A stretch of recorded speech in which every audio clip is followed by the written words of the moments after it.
My goal here is simple. Funner for everyone. Hey, Jane, you having fun? Woo! Is that legal? Because around here, funner is a state of mind. What is going on, Laker fans? Thank you very much for tuning in. A little Lakers Talk Daily on this Tuesday. Had a couple days off, so right back to work. Appreciate you guys being a part of the show. Couple things I want to get into. I want to talk a little bit about Bron and how much we think this is going to be a lingering issue. He's missed 3 straight games. And are the Lakers going to make the NBA playoffs or not? Are they going to be part of that top 10? We'll break that down as well. First, a quick word here. Harris Resort SoCal. Find your funner state of mind with a visit to Harris Resort SoCal, voted best resort in funner California, 2 hours away from downtown Los Angeles, by the way. From dining to unwinding, you'll find fun around every corner. Learn more at harrissocal.com. Located northern part of San Diego near the Palomar Mountains. Beautiful, beautiful resort. I could tell you firsthand. So thank you for their partnership here. So Bron has missed 3 games in a row. Lakers lost last night against the Blazers. They lost by 12. Dame had 40. They gave up 23 threes, I want to say. It was kind of insane. The Blazers shot close to 50% from 3, and they took 47 threes. And, you know, you're looking at, obviously, each game that goes by, not that many games left here. Lakers now, I want to say 24 games left total. They got one more game before the All-Star break.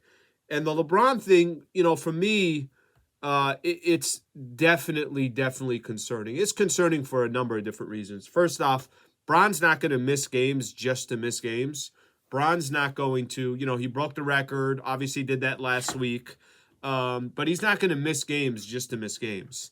And for him to miss 3 games in a row, knowing where the Lakers are in the NBA standings, knowing how every single loss is so impactful and every single win is so impactful, that in itself is incredibly concerning. Now, there's some reports that he's probably going to come back tomorrow against the Pelicans to close out the, I guess you could call it the first half of the season, even though we're way beyond the first half of the season. But before the All-Star break, that he is going to come back tomorrow and kind of, I guess you could say, take his chances from there. But what is concerning is now all of a sudden you got a team that's so desperate for wins, and their best player, who's been their most consistent player, LeBron James, is now kind of in and out of the lineup. I keep thinking about when he broke the record, how when he'd go to the bench, he had one of those rollers on his foot and just trying to do what he does in between timeouts or in between when he subs out or whatever the case is. So that part definitely concerning. And the Lakers have 0 margin for error, and their best player has missed 3 games in a row. So even if he does come back, how's he feeling? Is he close to 100%? Is he not going to be anywhere near 100% the rest of the way? That obviously is always going to be a concern. Okay, the other thing that I want to spend a little bit of time on is the NBA standings. Lakers going to make the playoffs. Quickly, before I do that, quick word from the Riverside County Sheriff Department. I'm Riverside County Sheriff Chad Bianco. Are you satisfied with a job, or are you looking for an exciting career? If you think you have what it takes, I have a tan and green uniform with your name on it. Come and get it. All right, the Riverside County Sheriff Department is hiring for 911 dispatchers, deputy sheriff, correctional deputies, and other support services. Apply online today at joinrsd.org. Again, that's joinrsd.org. Thank you for their partnership as well. If there's any interest in that, please apply online today, joinrsd.org. Okay, so NBA standings. Damn. Can we not get out of the number 13 spot? I feel like the Lakers just own the 12 or the 13 spot. That's it. They're not moving from there. So the Lakers are 26-32 right now on the season. In front of them are the Oklahoma City Thunder, who are 27-29. The Blazers are 28-29.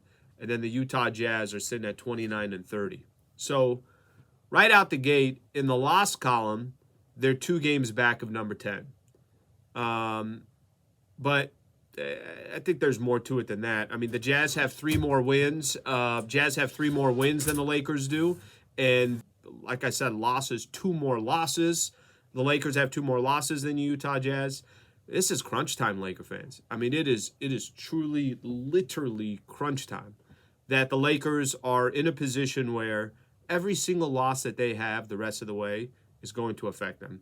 That every single loss that they have, well, oh, they should have won that game. Oh, if they'd have just executed towards the end.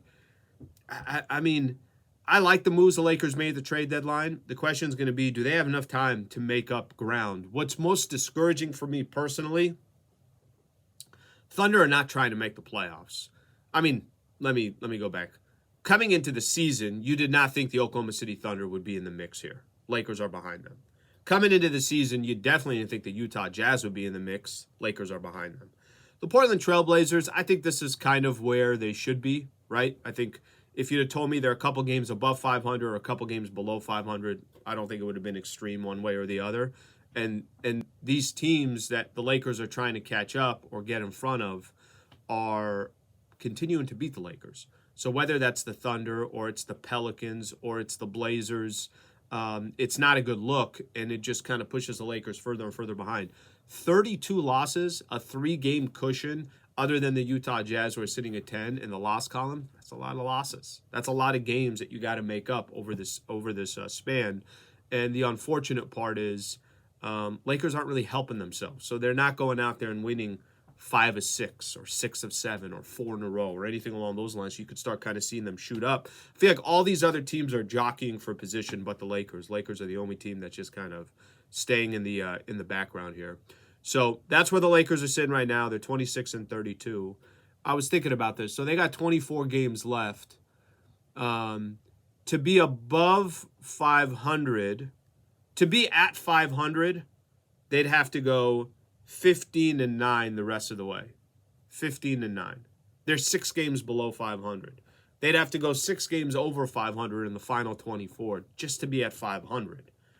It's going to be a tall task. It really will. I think it's going to be incredibly difficult, and we'll see what eventually happens. But I know Laker fans just kind of want to see them get in and see what they could do. But at least as of right now, every time they take a step forward, they take a couple steps back. So let's see what they can do, Laker fans. Let me know what you guys think. You think they're getting into that postseason? You think they're getting into that playing tournament? Forget the postseason. Forget the top 8. Are they just going to be one of the top 10 and then need to win a couple games to get in?